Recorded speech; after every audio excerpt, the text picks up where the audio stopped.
You are the salt of the earth. But if the salt loses its saltiness, how can it be made salty again? It is no longer good for anything except to be thrown out and trampled by men. You are the light of the world. A city on a hill cannot be hidden.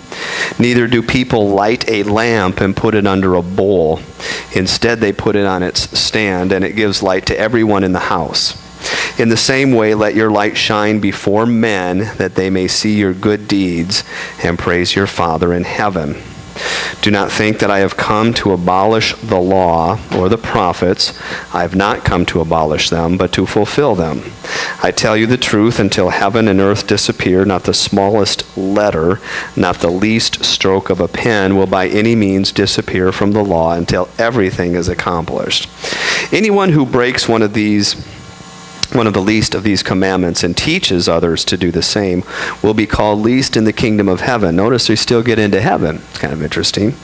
But whoever practices and teaches these commands will be called great in the kingdom of heaven. For I tell you that unless your righteousness surpasses that of the Pharisees and the teachers of the law, you will certainly not enter the kingdom of heaven. And this, while it may seem a little bit intimidating, is the good news of the Lord. Thanks be to God. Please be seated.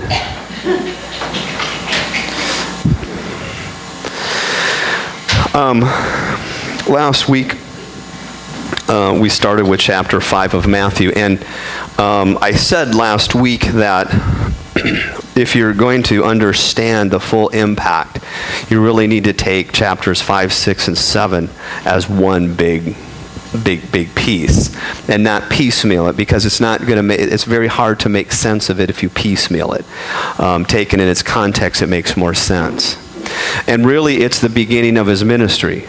Chapter 5 is. Now, he starts ministry in chapter 4 with one verse, and I want to revisit that again so that it gives a foundation and lays that foundation for what we read in chapters 5, 6, and 7. And that foundation is found in verse 17, where it says, "From that time on, Jesus began to preach." Now, understanding that preaching and teaching are two different things. They're similar and they have similar functions, but they are different. Preaching is when you are proclaiming something that nobody knows because God has given you divine revelation.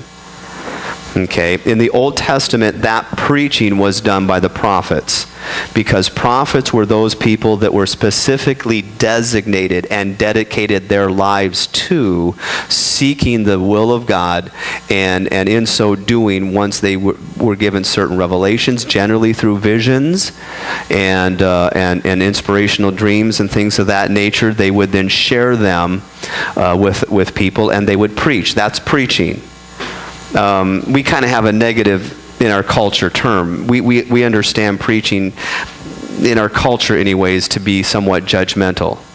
That preaching now has the equivalency of just condemning people. But that's not what preaching is about. Preaching is not about condemning people or judging people, for that matter. It's simply revealing something that people don't know that God has shown you. That's it. And you're doing that publicly. If you don't do it publicly, it's not preaching. If I'm praying, and sometimes as of recently, I've been praying for you all a lot.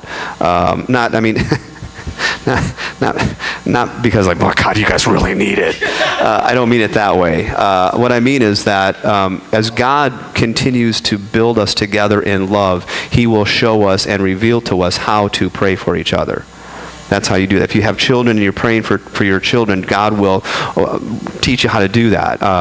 Sometimes I'm praying for Spearman for protection, because I just need praying for that. Sometimes wisdom. Sometimes I'm praying for people for rest. Sometimes I pray for God to give you rest, because I can tell that you're very, very tired. So that's not preaching, though. That's simply building each other up and encouraging each other, and that's different. That's interceding on behalf of someone. Preaching is when you have a message and you give it to a group. So this is what he's doing, and it's a real simple message, but you don't hear it a lot. when the gospel is presented. What you hear often when the gospel is presented is God sent his son to die upon the cross, and if you don't believe in it, you're going to go to hell. And if you do believe it, you go to heaven. That's not the message that Jesus started. The other day I was on Coloma, and there was a bumper or a license plate thing that said, Jesus, with him it's something, without him it's hell, and it had all these flames. I'm like, yeah, I understand where you're coming from, brother, but it's not really the message that's all that inspiring. Frightening. Yeah, very frightening, but not that inspiring. Jesus didn't come saying, I've got terrible, frightening news to give you. He said, I got good news. Okay? And so he starts this good news by saying this. First word is to change. That's what repentance means, to change. Now this change is a complete transformation. This, folks, is what discipleship is. It's not simply that you're sorry for a sin or two, but that your entire being is changed. And to understand how that happens is imperative, because you cannot change on your own. It's impossible. Our willpower doesn't have that kind of strength to it. If you want to become a more patient person, you cannot by your own willpower make that happen. Have you ever tried to do that? I wake up, with my own willpower, I'm going to be more patient. And then that very hour you run into that one person that knows how to touch every single one of your nerves. And they can do it with a smile. As if it's a piece of cake. Well, we can't, and if you could change on your own, we would not need any recovery centers, any 12-step groups, anything of that nature, because we just do it on our own. And so there's something about this change that Jesus teaches that allows us to go through that change, realizing the limitations of what we can do on our own. Okay? So the first thing is change, and the second part of that message is the kingdom of heaven is near. It's not that it doesn't exist. It does exist. It's right here. It's very near. You can enter it. Now this is a radically different understanding of who God was and what God was all about.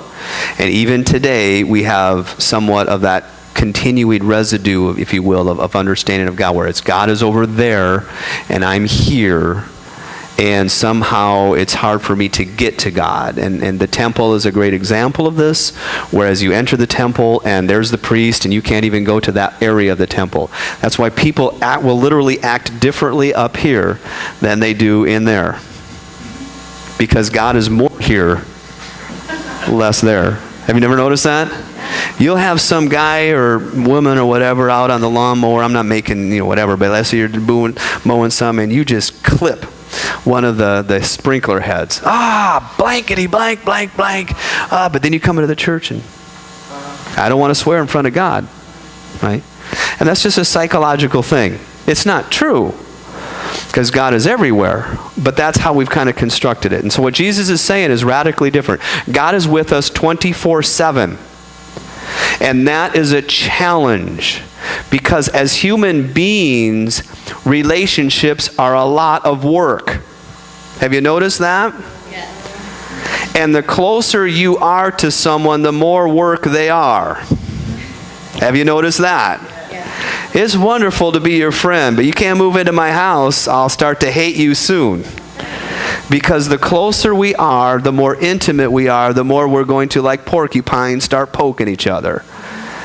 And so the idea of having God with us 24/7 from a human perspective is, I don't want that. Let me alone. I'll come in and I'll do my time with you. I'll give you Sunday morning. That'd be cool. Isn't that cool? We can go out Friday night. That's cool.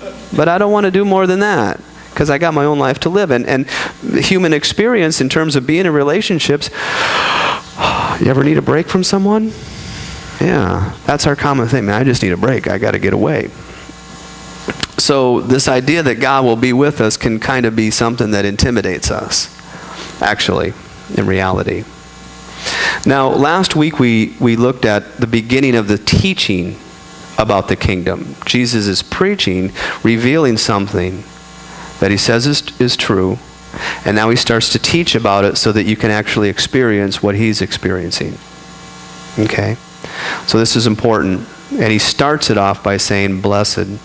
He goes up on a mountainside, if you will, and people are gathered around, and he gathers to him his disciples. Now, disciples what's a disciple? A disciple is somebody that desires to know what you're teaching.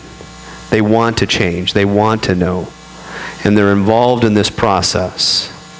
Now, they call it discipleship. They don't call it students. Have you noticed that? It doesn't say Jesus brought his students to him. Anybody ever anyone grow up in the Lutheran church and go through confirmation? Okay. Well, you're a student, right? Well, he doesn't use student in this teaching scenario. It's disciple. Why?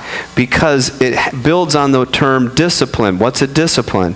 A discipline is doing something you can do, so that in the future you will be able to do something that you currently cannot do. You're watching the Olympics maybe. These folks are not students of skiing or ice skating or bobsledding. They're disciples. They're learning to do, they want to get to that place where they are the best, but right now they're not. So they are doing what they can do, which is to train, so that they can accomplish something they cannot now do. Does that make sense? So then the point is, well then what are we learning to do as followers of Christ that we can't do now? And the answer is to be in God's presence. Now, you probably don't hear that a lot because it's not a common teaching. But that's the point, to be in God's presence, to be in the kingdom. Now, he starts then saying, here, blessed are the poor in spirit, for theirs is the kingdom of God, of heaven.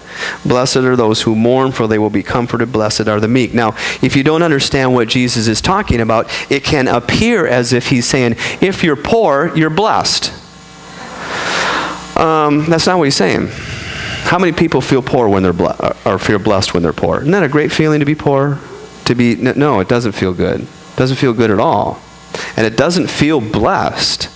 You know, I've been a minister for a while, and every so often I'll get a phone call from someone, Pastor, I got this new job that I've been wanting, and I apply for, and I've been praying to God for it, and I finally got it, and I just wanted to call you because I'm thanking God. I feel so blessed, and we thank God, and we pray, and it's a wonderful thing, but I've never had someone call up and say, Pastor, I am just so blessed, I got fired. And I just know that God is sovereign and I don't have a thing to worry about, so I'm just so happy that he fired me.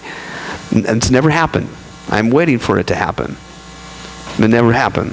Why? Because we don't feel blessed when things like that happen. We don't feel blessed. But Jesus is saying you are blessed no matter where you are, because the availability of the kingdom is right there.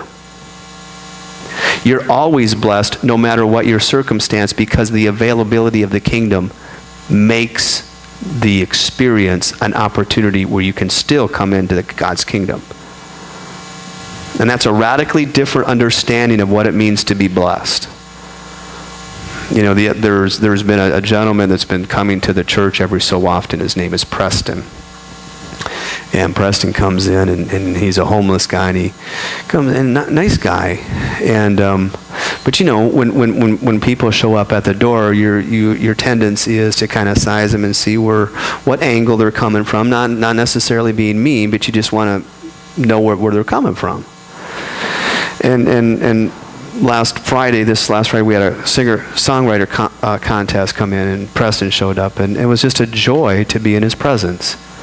And we gave him a few hot dogs, and he enjoyed the music, and we prayed, and it was a blessing. Now, his circumstance is not one that he would normally consider to be blessed, but being in the kingdom with God's people, he was blessed. You see? This is why Jesus can say no matter where you are, you're blessed. And sometimes, actually, if you're in a situation where you're more in dire straits, if you're more poor, there's a tendency to seek out those people that understand the kingdom in your situation, because you help each other. Last night, or yesterday afternoon, we went to a movie, Spearman and I did, and as we're coming out, this woman said, "Hey, you going to the movie?" I said, "Yeah." "Here's the big bucket. We're done with the movie, and you can get free refills as much as you want. Here's the bucket." And I'm like, I remember, I used to do that all the time with people, just because if you don't have money, you want to give this stuff and help other people out. And we didn't take it because I don't need to eat any more popcorn than I already have, but what a nice thing. So this is where Jesus starts his ministry. You're blessed because the availability of God is unlimited, no matter where you are, no matter who you are. It's not just for Jews anymore. It's for everybody. And that leads us then to where we started today. You're the salt of the earth. Now, this is exactly what we've been talking about last week with regards to what it means to be a human being. Because beings are different than things. Okay? Beings have wants. Things do not. Beings have needs. Things do not. Beings change things around them. Things do not. And understanding what it means to be a human being, because God is a being, is very important. Beings have the capability of changing other beings. You experience this in your own life. If you're at home alone and you hear the door open, you realize another being is coming into the house. And you immediately check your being to make sure that you fit in with their being, right? Has anyone ever been married in the house? Yeah, that's what you do. Uh-oh, did I pick that up? Right? It's how we are. If you go into a room, a group of folks that you don't know any of them, the first thing you do is you take a moment and you check it out. And you sense their being so that you can adjust your being to fit in. Beings affect beings. Some beings we like to hang around with because their effect on us is very calming, very, very uplifting. Other beings we don't want to be around because they're so draining. Beings can drain you. Anyone ever been a parent? Okay. And the thing about it is that it's not just limited, by the way, to human beings with other human beings. It's being to being. Let me ask you this: what happens when you hear a story on TV of a whale that got caught up in the ice in the Antarctic? What's the first thing that comes to our mind? We got to go save that thing, right? Got to save it somehow. Because that goes back to Genesis chapter 1. We have been given that by God. And let them have dominion or be responsible for or take care of my world. So beings can do this. We have 2 cats at our house to talk about being. One cat, okay, we got the thing when it could fit in my hand. It was a ball of fluff. And it was dropped off at a fire station. They called it Smokey. I think we call it Smokey Bear. Maybe, I can't remember. We call it Smokey. Anyway, this thing was so small and so fragile that we had to keep it in a box, which we did. And then I'd take it out of the box, and then when I would lay it down, I'd just put it right here. And I'd fall asleep. Well, now the thing's a full-grown cat. And I can take the thing and pick it up by the tail. And it's just... Okay? My being affected his being. And now, my being affecting his being has given that cat a sense of security and safety that our other cat does not have. That's JJ. We rescued JJ, but not after he had been in the wild for about a month or so. JJ's being was affected by the other beings in the wild. So if you drop a book at our house, right, JJ's like,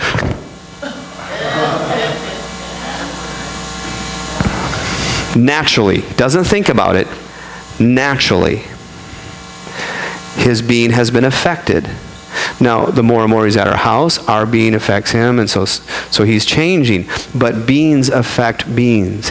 This is important to understand this, because coming into God's presence, God is not this distant, old man in a cloud. I had no idea how we came up with that. Ever see pictures of God as an old man with it? I'm like, where'd you come up with that? But God is a being, relational. And to be in his presence will change our being. And it's not like being in relationship with each other. Look, I love Sequoia. I love hanging out with him. I love doing stuff. But the more and more, if we moved in together, it should be a matter of time before this is going to happen. And I'm going to try to manipulate him to do something. He's going to try to, and it's not going to be good. Why? Because relationships are work, but not with God. God is the one being that when we come into his presence, our being changes and we become filled with life. So that when we exit his presence, we're changed. That's why when you read in the Old Testament, Moses would come out of the presence of God, his whole body, physical body, would be radiant. And that's just not a story. That happens today. I can attest to it. I will go into my time with God exhausted. How many people have been exhausted this last week? And from a state of exhaustion, man, I don't want to pray. I just don't want to spend time. Oh, so much time. I'd rather just do this. Isn't that what you do when you get tired? Just why? Because the stimulus. It's false stimulus, but nonetheless. But see, you come into God's presence and bring bring into your mind his presence and seek him. He meets you immediately. And I will come out of his presence physically changed. I'm not tired anymore. And so Jesus, understanding this, says, you're the salt of the earth, meaning that your being is able to influence other people. You are not to be influenced by other people. You influence other people only because of your relationship with God. And how many chefs we got here? Do we have any people that like to cook? Okay, so you've worked with salt before, right? The salt influences the chicken. The chicken doesn't influence the salt. Right? And if you oversalt something, you're done. I'm very paranoid when I cook with salt, because all it takes is just a little too much salt, and then you gotta throw it away because you can't do anything. But the salt will influence the chicken. The chicken won't influence the salt, or the fish, or the pancakes, or whatever it happens to be. Deviled eggs. Oh, deviled eggs. So the thing of it is that the more time we are in God's presence, we literally become changed, our entire being. Which is why when Jesus was asked, what's the greatest commandment? He replies, not with one of the 10, but he replies saying, love the Lord your God with all your heart, all your soul, all your mind, all your strength. That's the entire being. Because we are meant to be in integrity as human beings. Which means what we want is, integrity is like this. What I want to do, I will do. That's all. But there's a lot of stuff that I don't want to do that I end up doing, right? How many people have done that this last week? It means you're out of integrity. What you want to do, your body, your being is not doing. And sometimes the things that you don't want to do, that's what you end up doing. This is what we talk about when we say we're not in integrity. It means that what we want to do and what we set our minds to do, we can't do. Our being is out of whack. It's what Peter, if you're familiar with the story of Peter and how he was with Jesus. Remember what happened with Peter and Jesus. Jesus and Peter are talking, and Jesus tells them that I'm going to go and I'm going to be crucified. This is what's going to happen. And Peter says, no way. I don't care whatever happens. I am not going to abandon you. And he makes this commitment to Jesus. And he's very sincere with his commitment. Very sincere. And yet, when he is approached by a little girl, his very being is so filled with fear that he did not even have the awareness was in him. It just came out, and he just denied him. And he ended up denying him, remember how many times? 3. Why? Why 3? Because if he just did it once, he could have said, I made a mistake. But when he did it 3 times, he had to realize, oh, this is who I am. And that's when he went out and he wept. I didn't even know that's what was in me. And when he realized what was in him, he just wept. And that's why later on, Jesus restores him and says, yeah, you went through that for a purpose. You're not done being changed, you see. And this is what God is doing in our lives. He is changing us. And we learn this discipline of being in his presence and not being affected by our circumstances, but instead influencing, as salt influences everything it touches, so do we when we have communion with God. And see, Jesus did this with his own disciples. And Jesus himself practiced spiritual discipline. In fact, the scriptures will say many times Jesus went all by himself alone to pray. Well, then that means we're going to have to do that too, to be able to do what we can't do now. And would say Jesus would go and fast. Well, we too must fast. And there's these disciplines. See, church for the most part have been practical messages, and that's not necessarily bad, but they can be kind of small. We're looking at complete transformation here, you see. And this is a big thing taken in small bites. So when he gets down, he's continuing to talk about being the light of the world and so forth, talking about our being. Do not think I've come to abolish the law of the prophets. I haven't. I've come to fulfill them. Well, he's speaking to Jews, and Jews understand law. If you grew up in church, you probably at one point in time had to at least learn the 10 Commandments. How many people have learned the 10 Commandments? Okay. How many people grew up in the Catholic or Lutheran church and had to memorize the 10 Commandments? Okay, generally speaking, you didn't. You probably did the 9, because both the Lutherans and the Catholics got rid of one of them so that they could not have to obey that one, and that's the one on idols. If you go to your Catholic, they just get rid of it. Well, now you have a problem. How many people grew up Lutheran, just out of curiosity? Okay. So what happens if you get rid of one of the commandments and now you have 9? And everyone knows there are 10. You got to take one and divide it into 2. So if you remember being Lutheran or Catholic, the 9th commandment and the 10th commandment are both coveting. They just take the list and divide it into 2. You should not covet your neighbor's this, and this. And the 10th commandment, this, and this. And that's how you get around that. But the bottom line is that the commandments, the law, are set in place for a purpose, and that's to at least get you going in the right direction.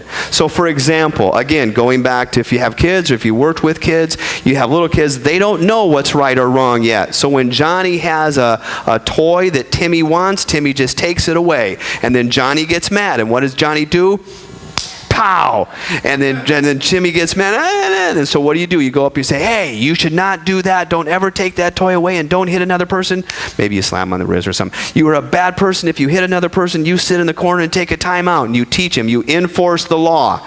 And the law at least teaches them you shouldn't hit each other, but it will not get you to where you love each other. At best, it will stop you from destroying furniture. But it won't get you beyond that. And that's why Jesus says, I didn't come to abolish that. There's a purpose for that. You have to adhere to the law if your being hasn't been changed.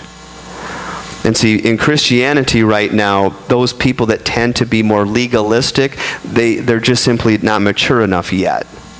That's all.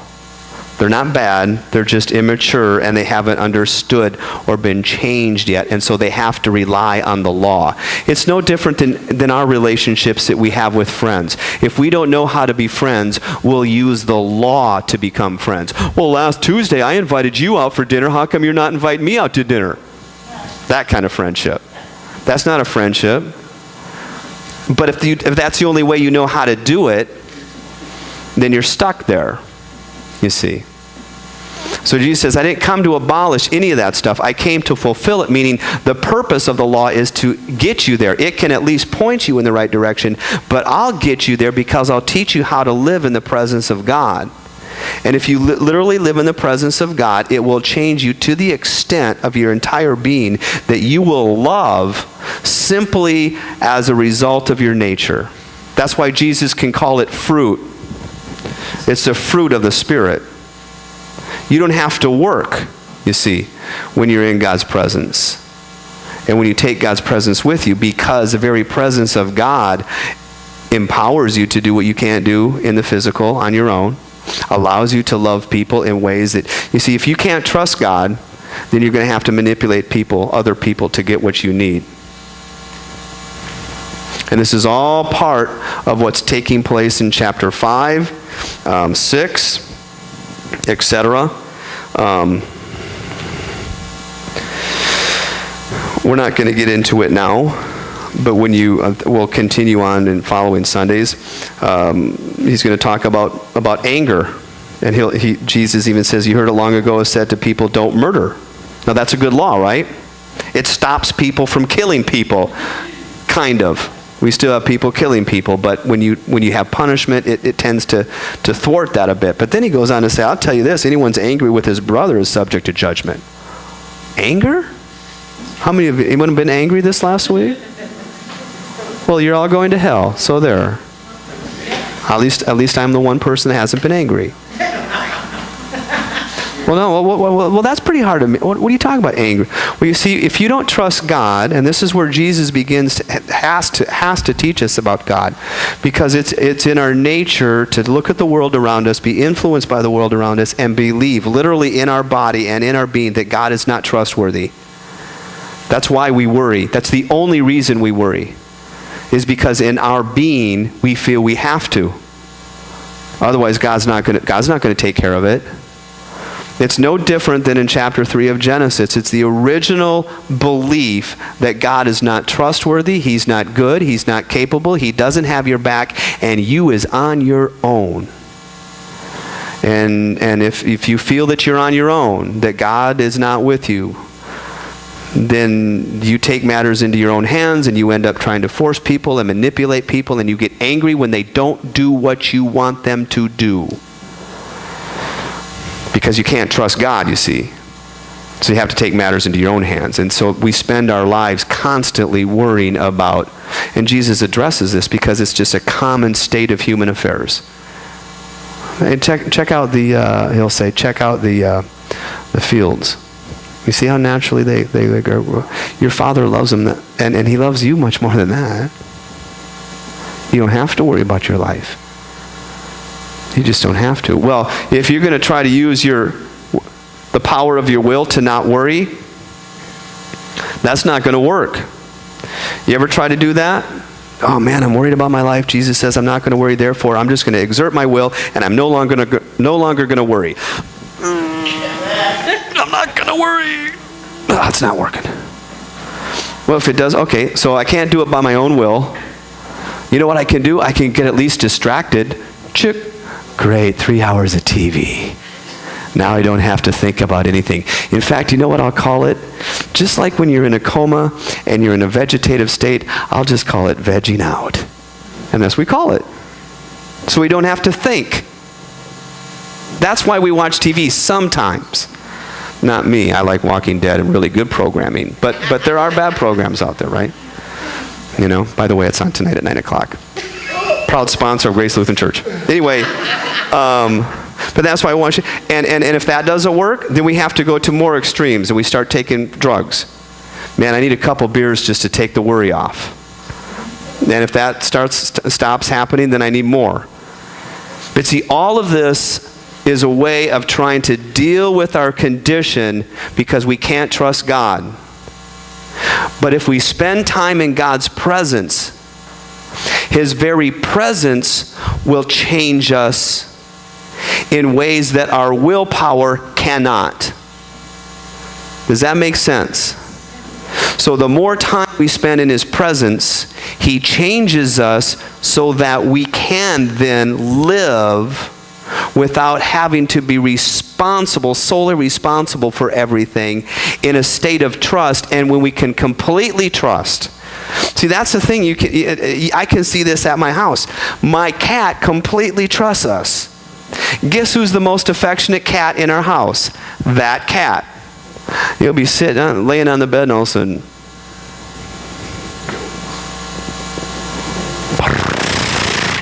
the other cat's like, man, I don't want to touch them.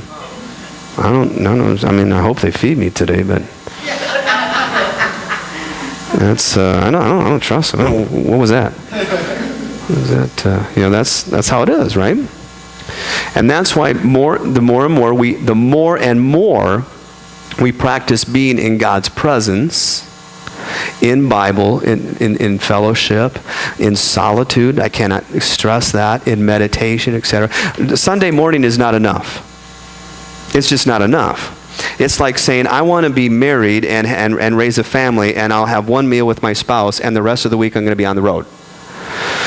It's just not going to work. You might want it to work, and that doesn't devalue the time that you do spend, but it's not enough. It's like saying, I want to raise a kid. I am at least going to have one meal a week with my kid, and that's going to be enough to raise them. It's not.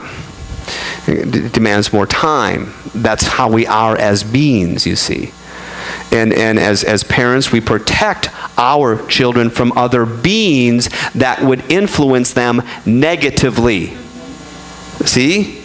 The influence of beings? Because we think to ourselves, okay, they have our influence, but they're not mature enough yet to not be influenced by this person.